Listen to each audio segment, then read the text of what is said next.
An American armada cuts through the waters of the Arabian Sea. At the heart of this strike group is one of the mightiest warships in naval history, an aircraft carrier, the USS Enterprise. Her crews work in one of the most dangerous places in the world. We only have to fail once to fail forever. Her orders support the ground troops fighting 2 wars, using some of the world's most advanced warplanes and weaponry. Your heart gets pumping and you know that what you're doing is really important. Aviators are launched into combat. It's the most thrilling and the scariest thing I've ever done in my life. Now, witness the complex choreography that's life on an aircraft carrier. First ready on count 1. Home to thousands, deployed for months, working non-stop in controlled chaos, day after day, wondering when they'll see home again. A carrier at war, the USS Enterprise.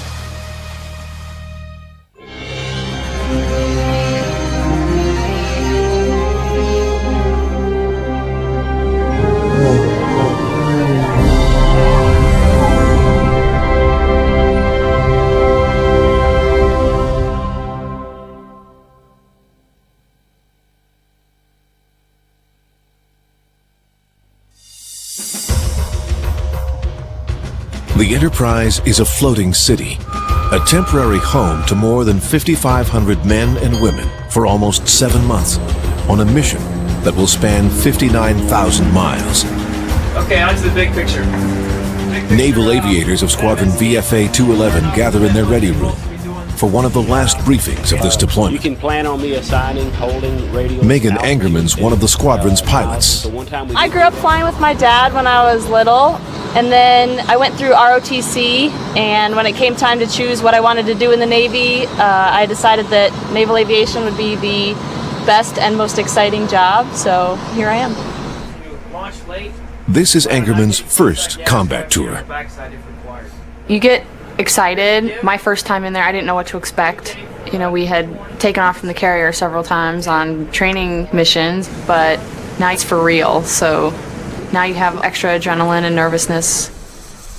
We usually have a little bit of time right when the brief is done to just kind of focus and really think about what we're going to go do, make sure that we're not forgetting anything. And a lot of people use the term like you're in your box, you know, you try not to be distracted by other maybe collateral duties that you have. You're getting ready to go fly, and that's what your focus is on.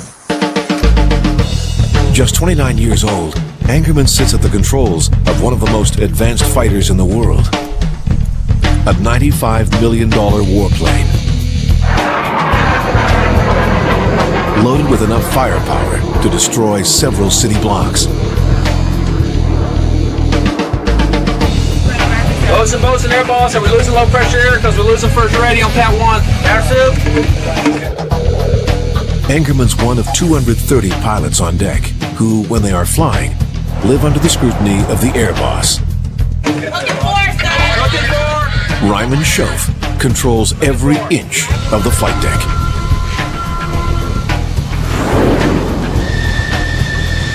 I'm the manager of the airport, but all my aircraft carry weapons.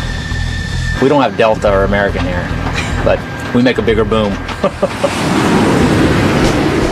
Like Megan Angerman, Ben Bynes is a nugget, a pilot on his first combat deployment. He's a second-generation military aviator. His father served in the Vietnam War. I've always loved flying.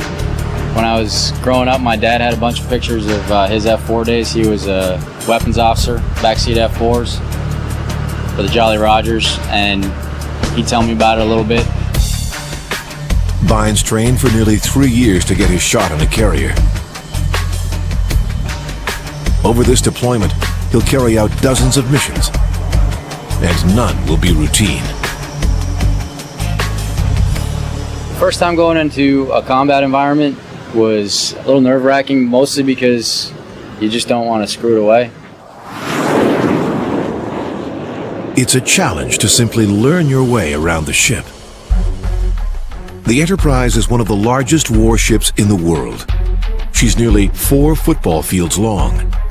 More than 60 planes can fit below and on the deck.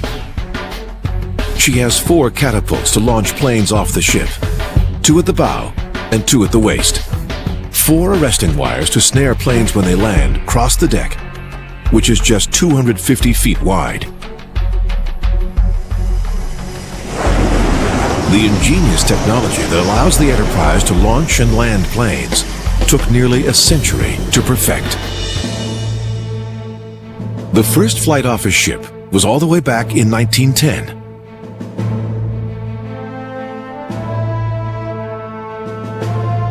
Just over a decade later, the coal carrier Jupiter was converted to the first aircraft carrier. The first carrier USS Enterprise was launched in 1936.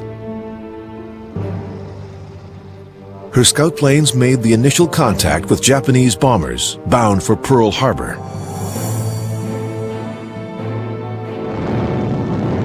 As the Pacific Fleet's destroyers fought the Japanese Navy for 3.5 years, the Enterprise was in all but 2 of the major actions in the war.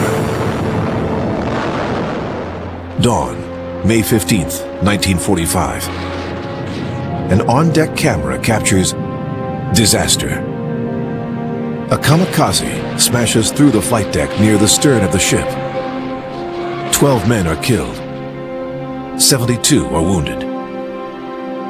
Crews battle the resulting fire successfully, but she's so damaged, she was removed from the war. Over the next few months, the Enterprise sails back to the States, taking on board thousands of wounded servicemen. They stand on her deck as she sails into New York Harbor. 20 years after her launch, this Enterprise had become obsolete. A warship critical in the U.S. destruction of the Japanese Navy in World War II was slowly dismantled for scrap in the late 1950s. A new, more advanced Enterprise was already on the drawing board.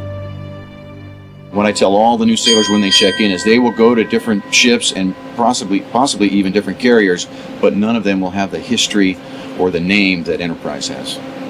The first 2 Enterprises weren't even named USS, they were just Enterprise, because the first one we swiped from the British in 1775 before there was a country, so it was just Enterprise, and that proud tradition has continued on. This Enterprise gives ground commanders tremendous power without having to build and supply air bases.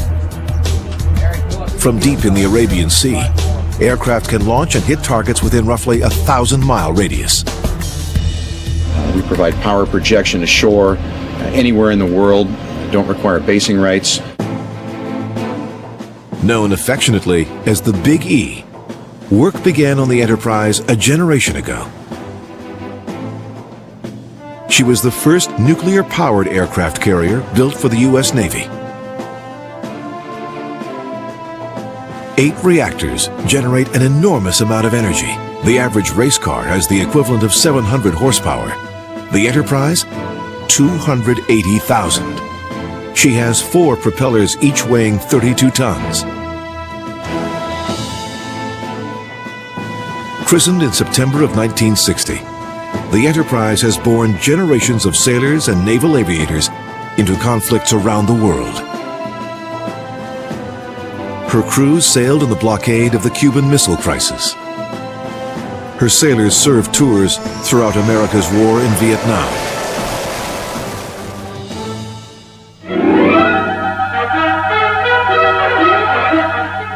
The mighty aircraft carrier Enterprise becomes the first nuclear-powered ship ever to enter combat.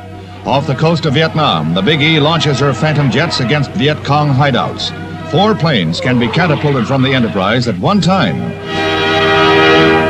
Now, the Enterprise has sailed from her home port of Norfolk, Virginia, to the Arabian Sea. Her crews have been ordered into combat in Iraq and Afghanistan. Megan Angerman has been away from her husband Will for nearly 7 months. I think the hardest part about being out here for so long is just being away from family and friends. You know, missing the little things about home.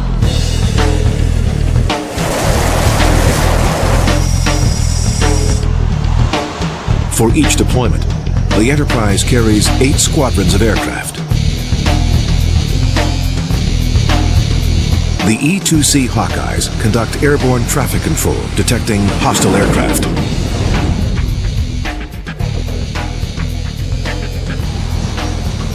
The Viking, designed to attack and destroy enemy submarines, now serves as the Air Wing's aerial refueler.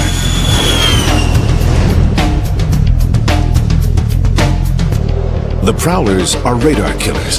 They knock out the enemy's eyes in combat.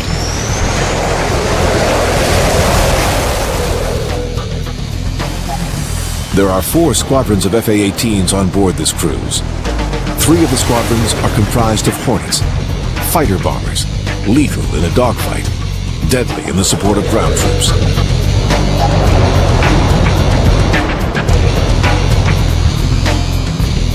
The 4th unit of FA-18s is the Checkmates. They fly the Super Hornet. While it resembles the Hornet, it is essentially an entirely new aircraft with greater range and versatility against a wider array of threats.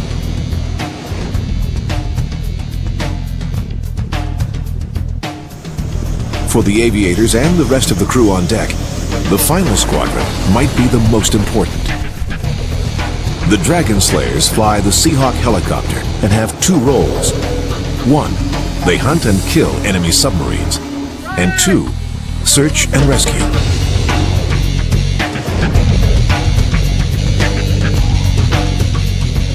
Should any Enterprise crew end up in the ocean, these crews are responsible for saving their lives. Being able to fly and swim at the same time, you really don't get too many jobs where you can do that. We fly around and do missions and do turf flights, and then turn around the next day where we're jumping out of a helicopter doing star jumps or casting or fast roping SEALs or ELD onto decks in a small ship so they can take them over. So it just depends on what we're doing. Rescue swimmers like Brent Blackwell are highly regarded by the air crews.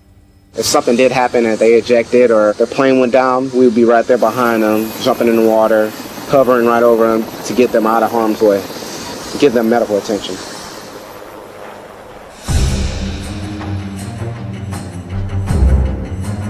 Deck, we're 2/3 bell, 21 knots of wind, coming down to about. The flight deck is an extremely dangerous place. Well, we got a little less than 4.5 acres of deck space that I have to work with. And in that 4.5 acres, I'll have as many as 43 aircraft. They will be within a matter of inches from one aircraft to the next. They'll have 20,000 pounds of fuel on board. They'll have 500 pounders, 1,000 pounders, 2,000 pound bombs. So it is a lot of explosive material in a very, very small area, and we don't want them to explode on the flight deck.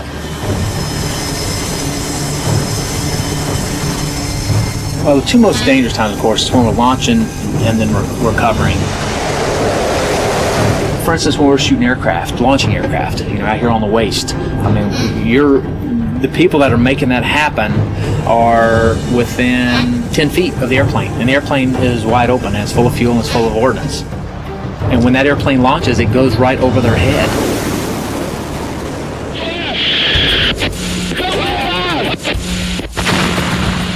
It is an environment where the threat of a catastrophic accident looms day and night.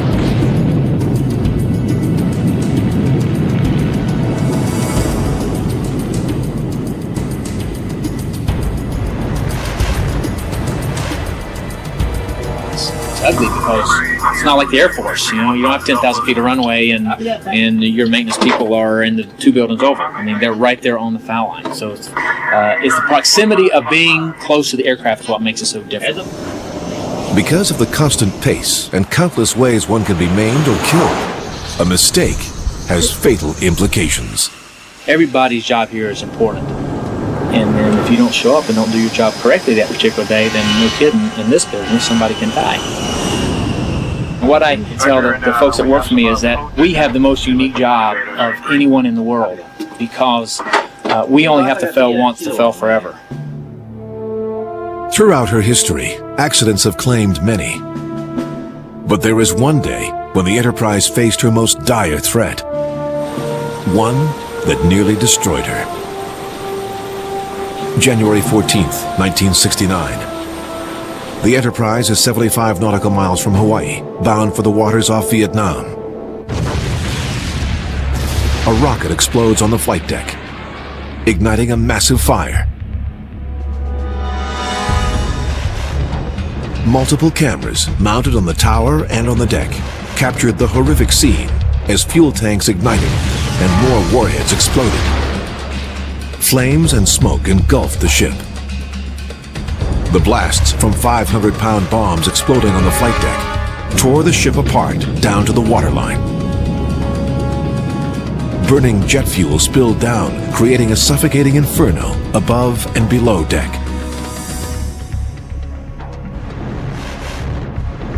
In just 20 minutes, more than 340 sailors were injured, many from the flight deck hose teams.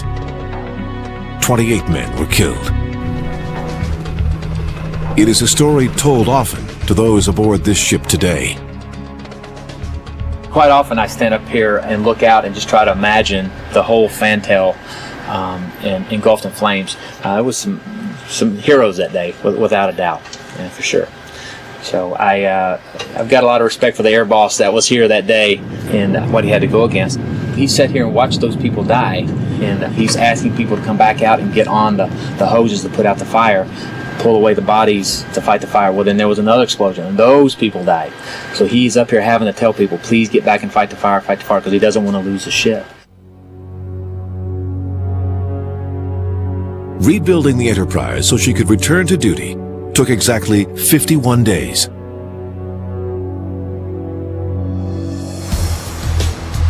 Now, decades later, she's at war once again.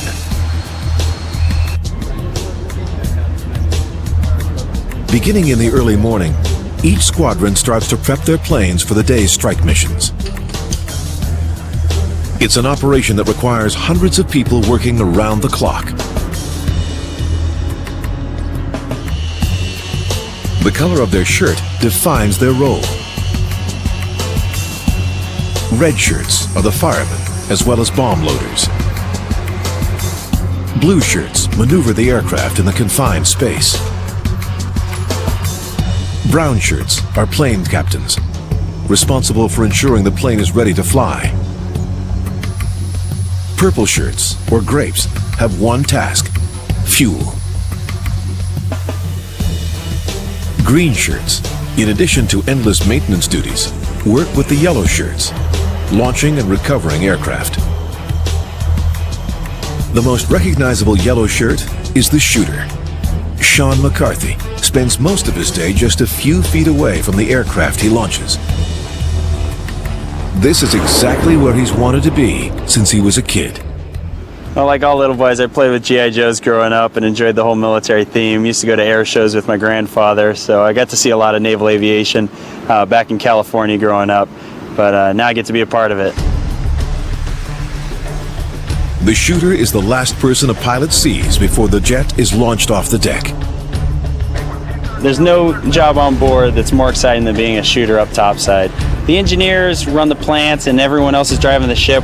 We're the few guys that are actually on deck that get up close and personal with the jets and actually have a part in making sure that they're ready to go flying. It's just always exciting to have that jet exhaust in your face and the smell of the jet fumes coming up. It's just really exhilarating. McCarthy drops to the deck to avoid being hit by any ordnance hanging on the wing, which flies directly over him.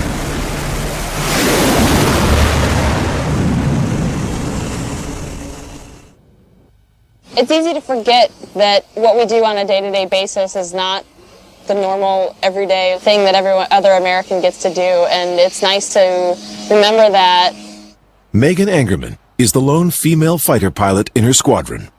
You know, I came in the Navy, there were no female combat aviators. There were no female aviators allowed on the ship. And as my time in the Navy, that has changed. There's been growing pains. You know, I think some were very well publicized, and but every organization in the Navy, as females have come into their organization, have adapted. The introduction of women into the cockpit of Navy aircraft was controversial from the start. Wave off power, raise your gear, power. Eject, eject! The Navy's first female fighter pilot, Kara Hultgreen, was killed in an accident in 1994. The final report attributed the crash to both an engine failure and pilot error. At the time, some people questioned if the accident was linked to her gender.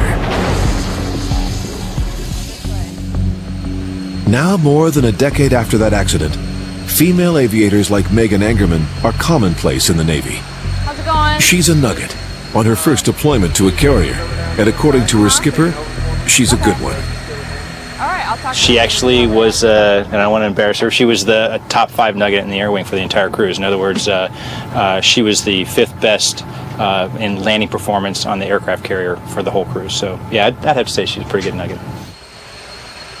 Angerman doesn't believe her limited experience or her gender makes her any less qualified than her peers. What are you guys doing? I don't like to make a big deal about the gender and say I'm the only female pilot in the squadron. I like to think of it as just I'm one of 17 pilots in the squadron. For the most part, it's a lot of fun. It's like having 30 brothers who pick on you just as much as they pick on each other. So I guess that's not a bad thing. You know, it's fun to be part of their club, I guess.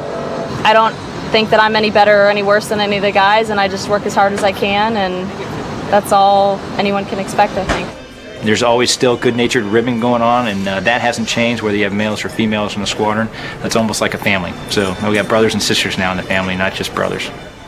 All the teasing, hard work, and time away from home, and Angerman considers herself lucky to be here. When I think the place that I think about that most is when I'm sitting on the flight deck right before I launch out. And I have a few minutes to just sit and think and look around and see what everyone here on the flight deck is doing and remember that this is a really cool job.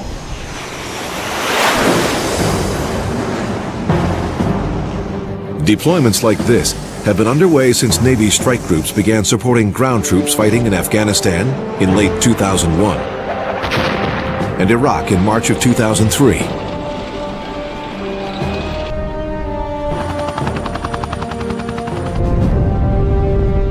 During the invasion of Iraq, 6,500 aircraft blasted off decks of carriers operating in the Persian Gulf.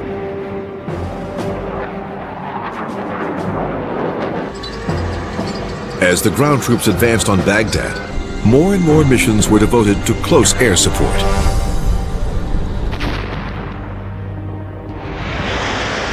Two weeks into the war, Navy and Marine pilots were flying 1,000 combat missions a day. A furious pace planned and executed by air bosses like Ryman Schoaf. Heads up in the LA, we're stripping that old 3-wire. Heads up, don't let it get ya. There's not another aircraft carrier that shoots as fast as Enterprise can. On a full bell There have now, been periods where we've averaged shooting 4 catapults, 1 aircraft every 28 seconds, which is, to me, just amazes me that you can sit there and watch aircraft come off the flight deck that quick. I mean, that's the average as we're moving along. And if you've got a really good team of the yellow shirts bringing your aircraft up and shooters getting your aircraft off, it's amazing. I mean, it's just like ballet, and it's really fun. I mean, you really get pumped up. We're up here hooping and hollering and yelling. 103 airborne. They aren't the only ones to appreciate a well-executed rapid launch sequence. During combat, that efficiency is critical to troops on a faraway battlefield. If someone's shooting at you, then 15 seconds can be a long, long time. So if we are not efficient on a flight deck and we're 15 seconds late and someone gets shot at 14 seconds after the hour, then it doesn't matter that we're 1 second late at that point because that person's already dead. So it is a big deal to us that we not only shoot on time every time, but that we shoot as fast as we can.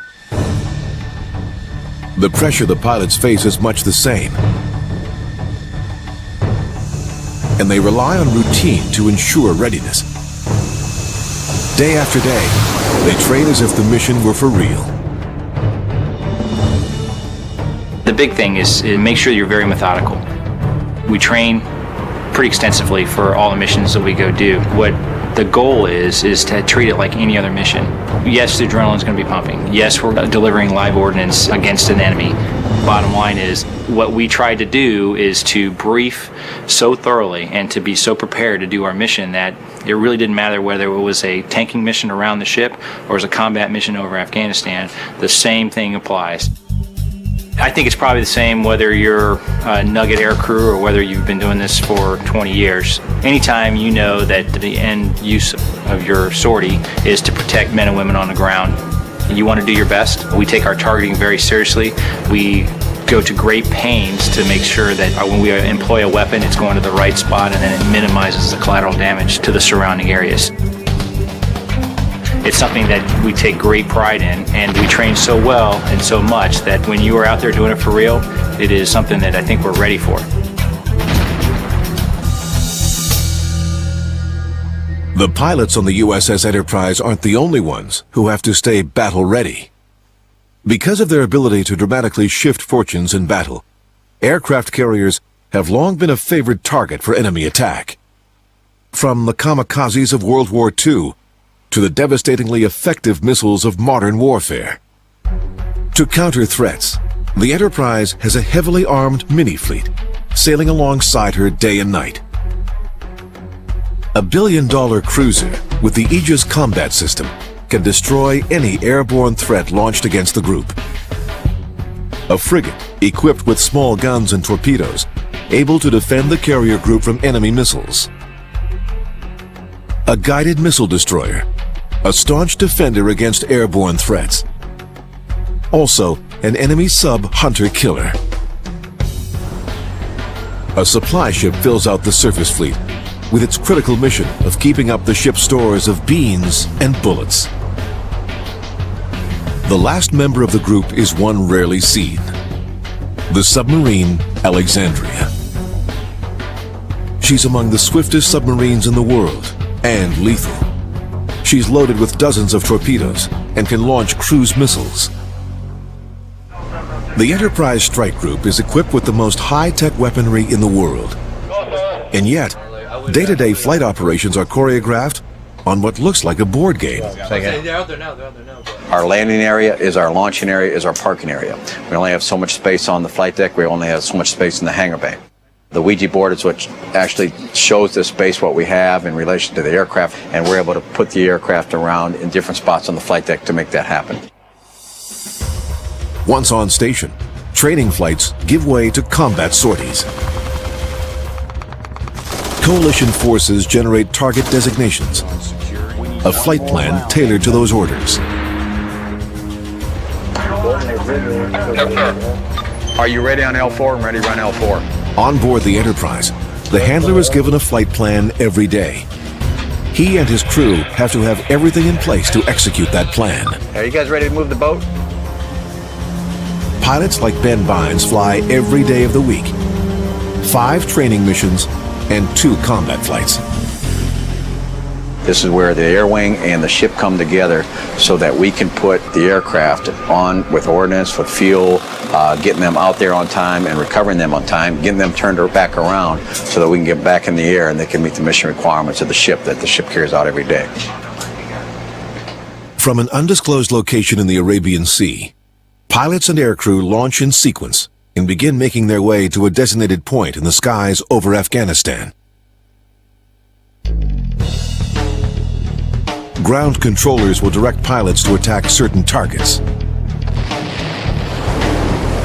During flight ops, aircraft are in constant motion across the deck.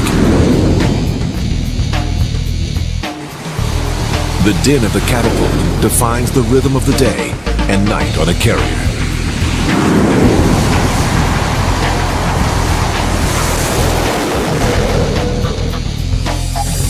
The catapult has a shuttle above deck connected to a steam-driven piston below. When the plane is locked onto the shuttle, the pilot goes to full power. Below deck, the steam reaches maximum pressure. The shooter gives the signal. The piston blasts forward, slinging the plane aloft. The catapult can launch a 33-ton superplane from a standstill to 165 miles per hour in less than 300 feet and in just over 2 seconds, subjecting the pilot to 4 Gs. When we're prepping an aircraft to go flying, we have to take many factors into account. Those are mainly the weight of the aircraft and the amount of wind we have over deck. Those two factors come together to determine how much force we want to use to launch that aircraft for that particular CAT shot. Calculations are confirmed by 3 different crew members before every launch. Well, as the shooters, we're responsible for balancing the needs of the aircraft against the needs of the equipment in the catapult. If we shoot the catapult too hard, we risk destroying the water brakes or damaging the nose wheel assembly of the aircraft. If we shoot them too light, then we risk putting the pilot in the water, and we don't want to do that.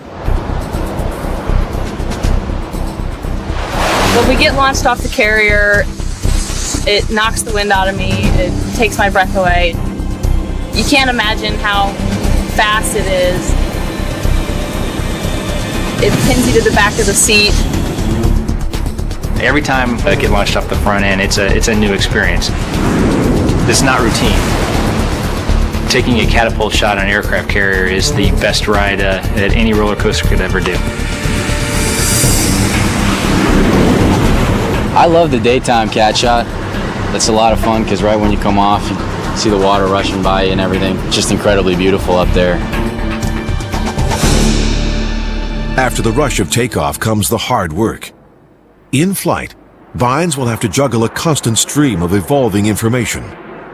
From the locations of other aircraft to emergency plans, and ultimately, the target location, which can change up until the very last minute.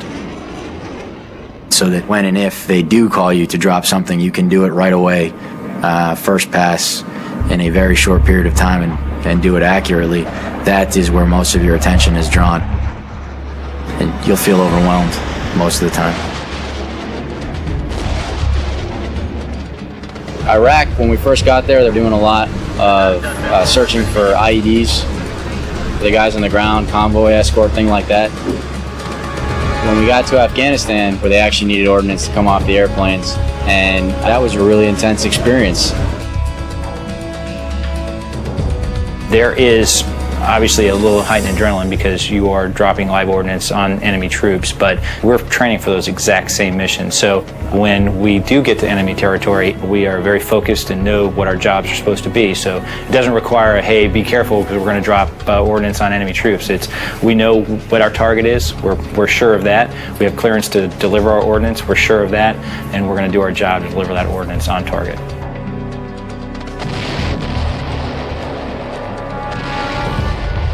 Being a junior guy and not being totally familiar even with the Hornet itself, and then being put into a situation where you were taking everything you'd learned up till then, plus being introduced to a ton of new stuff right off the bat that you had to be very accurate with. I mean, there isn't a whole lot of room for mistake, and you'd feel horrible if you did make a mistake.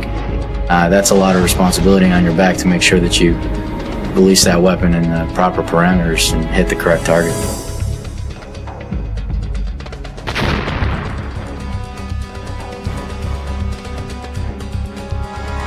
Ground troops have come to rely on air power. Every day for 6 weeks, Angerman, her skipper, and the rest of the air wing crews alternated on combat runs all over Afghanistan. Flying more than 1,000 miles from the Arabian Sea and over the unforgiving mountainous terrain of Afghanistan. With each passing minute, the threat level rises. Knowing that you're over enemy territory, you're doing the real thing, it does help you keep your focus a little bit. You've always got it in the back of your mind, like, oh, okay, I don't want to mess this up. You don't want to make mistakes, and sometimes you're just praying that your tanker is there when he's supposed to be there, and if it's not, then you're trying to work backup plans, because you're always thinking about, boy, this would be a really bad place to run out of gas or something, For a fighter pilot, running out of fuel in the skies of Afghanistan could cost you your life. But so could an aerial refueling. After almost 2 hours en route, the plane has to refuel. It must be done quickly and efficiently, and it challenges the nerves of even the most experienced pilots. For Nuggets, it's gut-wrenching. Pilots edge up to the basket at the end of the fuel line they need to fly exactly the same speed at a precise altitude to get their probe locked into position. You brief it as best you can. The people who have done it for a long time try to give you as much wisdom as you can, but then once you find yourself sitting behind the basket just a few feet and you have your probe and you got to fly the probe into the basket, you're the only one who can do that for you. And sometimes can be significantly more stressful than other times, especially when you're low on fuel and it's turbulent and the basket's moving around. It can be very stressful and can be very intense.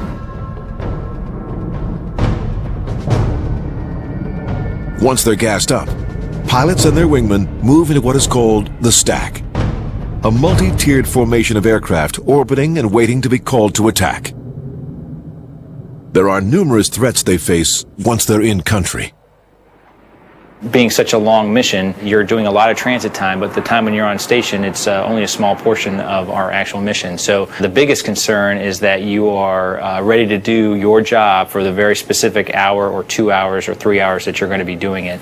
And so the biggest threat, in my opinion, is not just the weather, but complacency as well.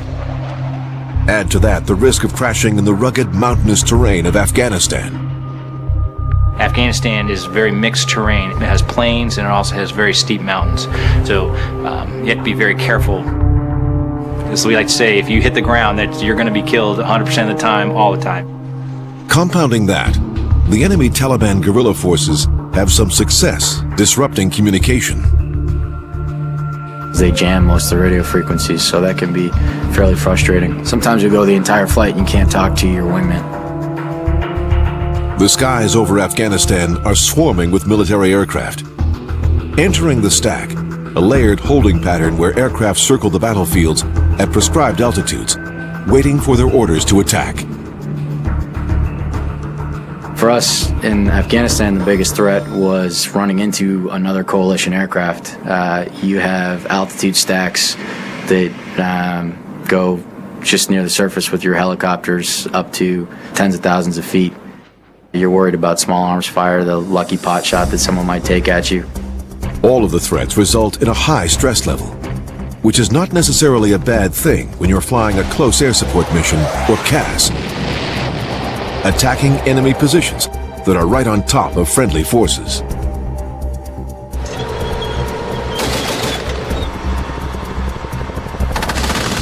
Close air support is probably the toughest job that we do.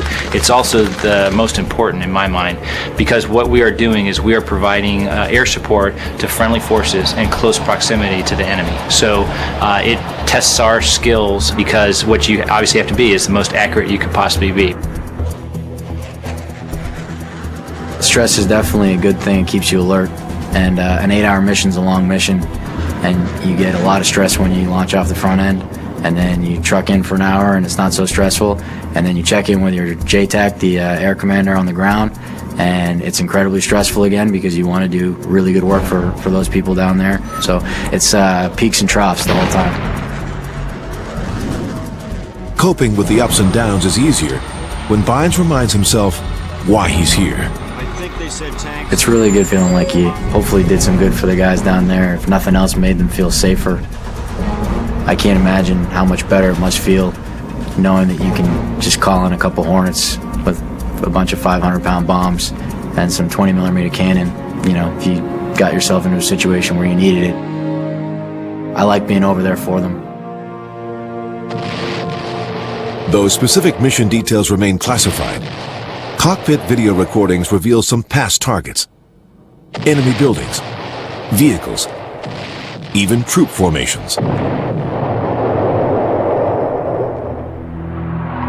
After roughly 4 hours airborne, the mission is complete. It's time to fly home. The flight is not over until after you've landed safely and taxied safely and shut down. What lies ahead is the most stressful part of naval aviation: landing on an aircraft carrier. By now, the pilot has been sitting in one spot for up to 7 hours.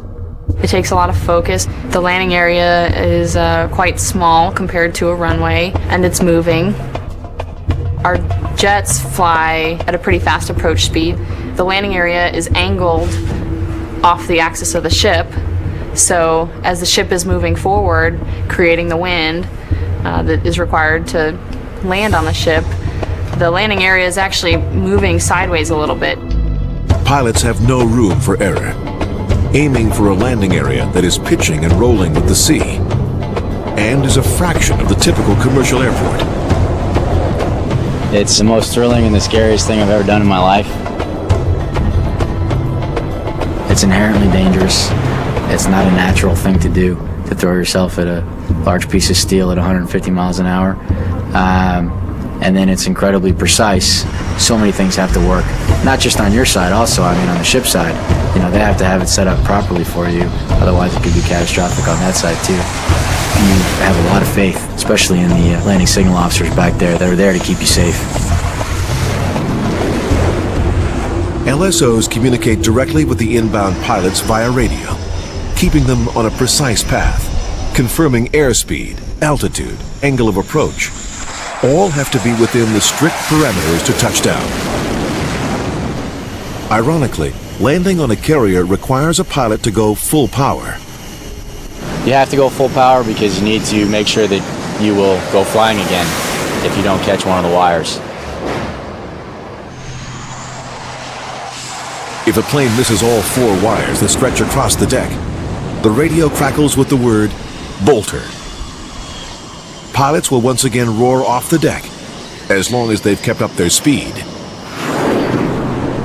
Failure to go to full power is deadly.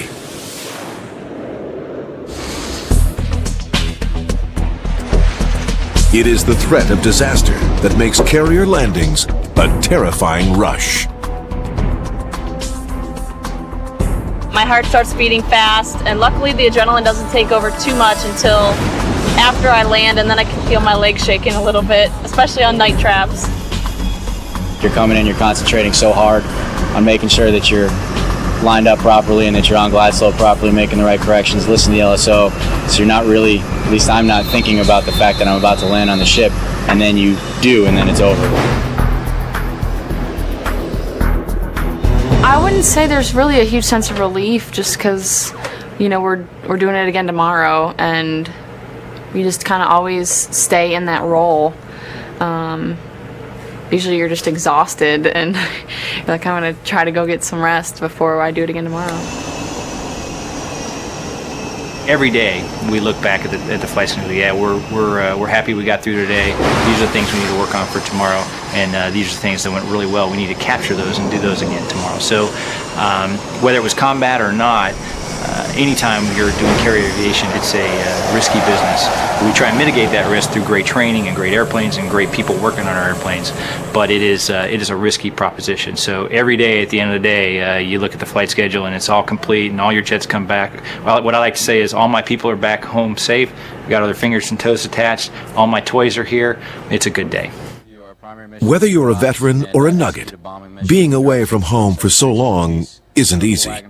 I miss my girlfriend a lot, and my friends and my family. I miss the fact that you could just pick up the phone and call somebody. You can't do that out here. There's not a whole lot of downtime because there's always something you can be doing. You're just not always flying. You have ground jobs as well. Coming back early.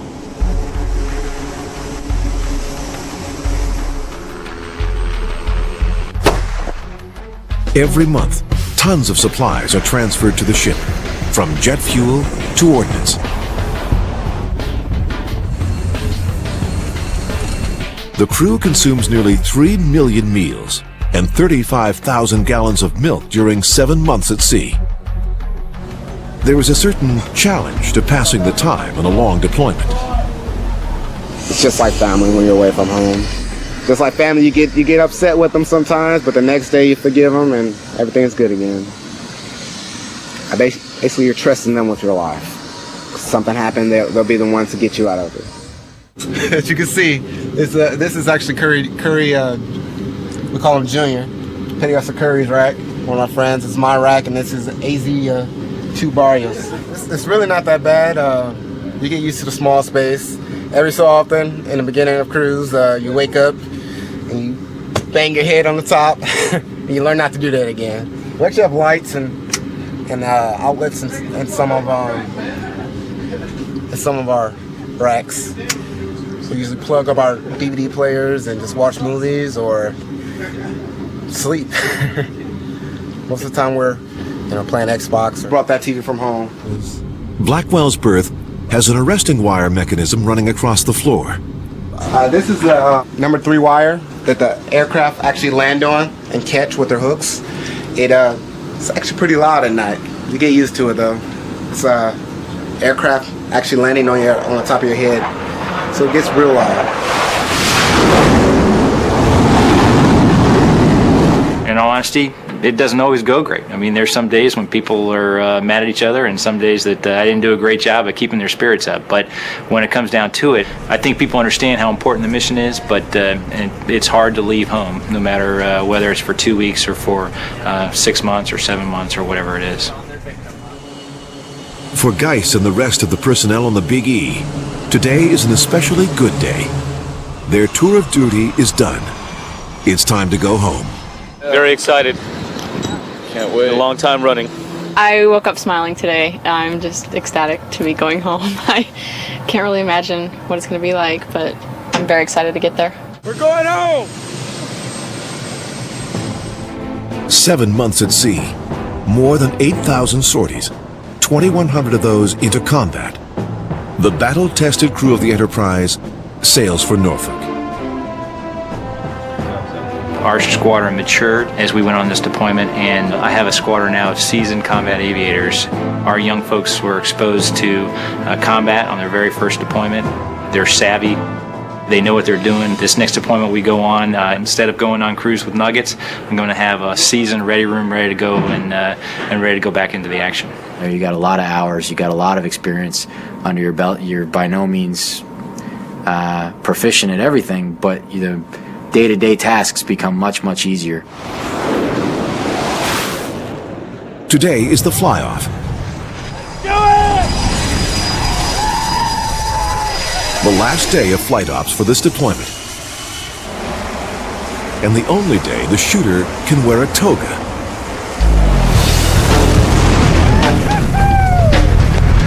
All aircraft aboard the Enterprise have to be launched off before the ship sails into port. Final launch for CAG 1. Last chance to see the money. With just one more day until they reach Norfolk, Virginia, the entire air wing is sent aloft to return to their bases. The day marks the last for the shooter. It is tradition that the last thing he fires off the Big E is his boots. Usually your boots are so dilapidated and destroyed from flight deck wear and tear that you're not going to miss them when you leave anyway, so shoot them off, send them to the Davy Jones locker.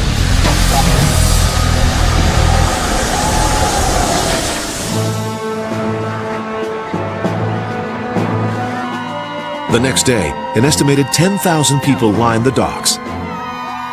They've been here for hours, waiting on loved ones. Sailors, as they've done for generations, line the deck in their dress uniforms. Shooter Sean McCarthy is among the first sailors off the boat. Waiting are his wife Lisa and daughters Sarah and Mary. Every time he comes back home after a 6-month deployment, it's like going on a first date all over again. And not many people can say that after almost 10 years of marriage. One of the greatest days of my life, man. I just missed him so much. Ben Bine steps ashore to his girlfriend Angela and his mom and dad. Megan Angerman returns to base.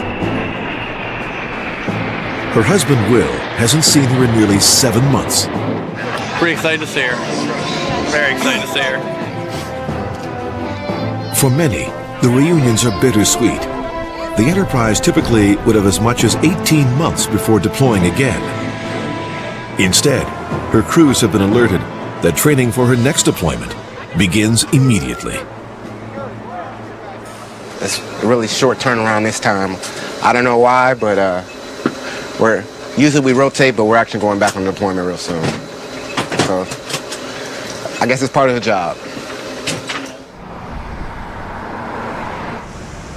we are working up again to go right back out. So it is kind of sad to not be with your spouse, but we'll, enjoy the time that we do have together. For most of the crew, it's a short week off before returning to the ship to begin the cycle once again. I tell my guys that there's only two things that we're doing. We're either on deployment or we're getting ready to deploy, because everyone pays taxes and we're the insurance.